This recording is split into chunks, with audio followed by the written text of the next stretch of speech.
This is Wretched Radio with Todd Friel. Guess. Go ahead and guess why so many people leave the church. This is Wretched Radio. You don't have to guess.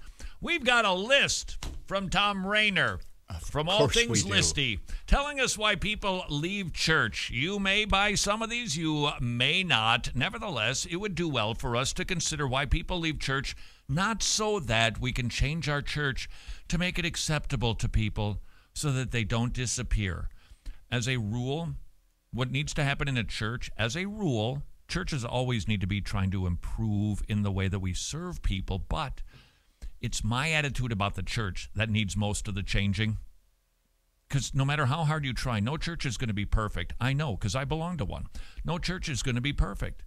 So it's not the people inside of the church that need to be fixed. It is not the way the worship is done. It's not the liturgy that needs to be fixed if I've got a sour attitude. It's me and my attitude. That's what mostly needs to change for most people. Nevertheless, let's take a little peek under the hood to see why some folks are leaving churches. Number 1 or 10, whichever you prefer. This is from Rayner, putting together just a list of people that he works with pastors all the time. He's compiled this list. People say they got out of the habit. Okay, question. If you, let's just say you loved Zaxby's. You loved it. Now, somebody might have to use their imagination. Me, not so much. You love the Zaxby's. Well, I just got out of the habit of going. Probably not. I mean, if I really love it, if I really esteem it, if I really think it's just the best thing that there is, I'm going to go eat it regularly. And if people leave church because, well, I just got out of the habit, it tells me that they don't see it for what it is and the value that it has for them. It is a low view of church. Now, we can point at other people, but we can all have that sense on occasion, can't we? Kind of hard to go to church.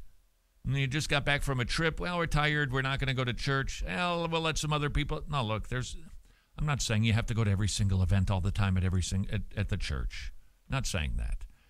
But if we are using other things on a regular basis as an excuse for just not going, it indicates, again, I've got the problem. And if you get out of the habit because, well, just the way that they do that Sunday school program. It's not the Sunday school program that needs fixing. It might need to be tweaked and adjusted. It's my heart. Number 2, I left the church after I graduated from high school.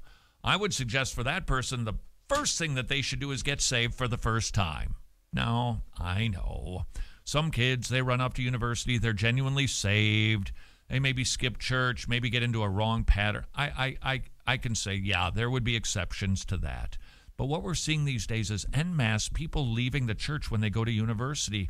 Mom and Dad, might I encourage you, when you go check out schools, before you sign up for that institution, find your child a good local church near the school and bring them to the pastor's office to present them as a candidate for membership in that church, even if it needs to be dual with the home church. Become a member of that local church so that that local body can be checking on them. Hey, you know what? You've been gone for 2 weeks. What's up? Sports? Traveling? Got a lot of studies going on? What's happening? And they can be in his or her life and conversely serve in their life. That's rarely the way we think about things, isn't it? Is it? We tend to think school, expenses, what's the rating, what's the degree program, all issues. But where does the church fit in there? Maybe it's because we all have a low view of church, frankly.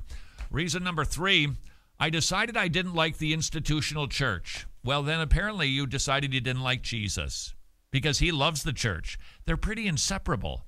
Tony, Can I just be honest with you for a moment? I doubt it. Just pretend. Tony, okay. You know what? I really like you. Just thought you should know that. Thank you. I like you too. Is it possible that we could get together sometime and maybe break bread, have a meal together, spend some quality time together? Sure. Just don't bring Robin. Please, just don't bring her. I'm not so nuts about her. So if you just don't bring her, and then you and I will go to Zaxby's and we'll have a meal. What time do you want to go? Oh, look, I'm busy that day. You hate the church. Says a lot about how you feel about Jesus. We need an adjustment about our attitude toward the local church, don't we? The reason number 4, some people leave the church. I think we can be a bit sympathetic about this one. I was hurt at the church. Not H-E-A-R-D, H-U-R-T, hurt at the church. And there are wounded Christians out there. If you are one of those Christians, might I suggest to you, I understand, and maybe you need a little bit of time just to recuperate, but please don't set the church aside because one church treated you poorly. Don't do that. It'll be to the detriment of your own soul. Take a little time, go to the church. You can even say to the pastor at the new church, hey, I just want you to know I love the church. I want to be serving here eventually. I just left a place where I got scalded, so if it's okay with you and the elders, can I just take a little time before I jump in and serve? And can you give me permission to do that? That's fine. But don't stay out of the church forever just because somebody treated you poorly, as bad as it may have been. And it is bad because I'll tell you, there's no pain like family pain, and there's very little pain like church pain. Is there? Don't stay sidelined forever. Our next reason, whatever number we're on, I just couldn't find a church to meet my needs. Well, isn't that too bad? Sorry, I forgot to take my anti-sarcasm pill today. Church doesn't exist for us. We exist for the church. We are the church. This is a good rule of thumb. If there's something in your church that gets up your nose, something in your church that's missing, I've got a funny feeling that could be what you're supposed to be doing at that church. Nobody ever notices that the light bulbs burn out and don't get changed for weeks, but you do. Congratulations, you're the official light bulb changer of the church. You know, they don't have any programs for women. There's no good Bible studies. Congratulations. You could be the new Bible study teacher for women. Jump in. Don't leave it because it's not there to meet our need. I understand, even as I speak out of the tens and tens of people listening, they go, well, wait a second, they don't have programs for the kids. Okay, I get that. But is that the purpose of the church? What are they supposed to entertain our children? Provide what for our children? No, we're supposed to provide it for our children. And if our church can assist us in that, sweet. But I don't rely on my church for the training of my children. That's my job. That's your job. There's 1,000 things. I get it. And we have some preference issues. There's some issues that are perhaps a consideration. Maybe there's even issues of just special needs. I get that. So I wouldn't want to make an iron-fisted laws if I could. But as a rule, let's be honest. When we say the church didn't meet my need, it just didn't tickle my fancy in some way. Next reason, according to Tom Rayner, I never felt connected in the church. Okay, I get that. I really do. And I've experienced this too. You go into I can think of a church right now, not too far from where I am. Somebody told us, oh, it's a really good church. The preaching is good. So we just went for a visit. I can't remember why or when, a number of years ago. We went to the entire service. We stood waiting for the service to begin for about 20 minutes. We hung out after the service. Nobody greeted us. Not one person. Zip. Okay. Could that cause me to be upset? Sure, it could. To leave a good Bible teaching church because people are maybe a little chilly? Okay. Work on warming them up. Well, work on being then start modeling the warm, friendly one. How much of an effort do you make to get connected to the church? Rather than relying on other people to bring me in, dive in. Head first. Next reason, when people leave church or why people leave church, I left when Pastor left.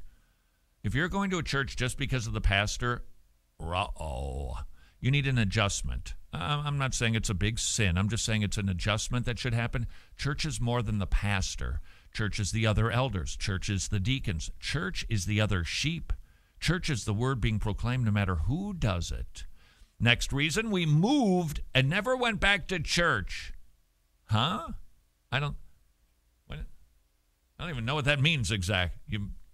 moved and never went back to church. That would be like me saying, I went to Zaxby's. That would be your third Zaxby's reference in one segment. Thank you very much. Indoor I went to record. Zaxby's, and I just didn't go back to church. This morning I had to tie my shoes. I just didn't go back to church.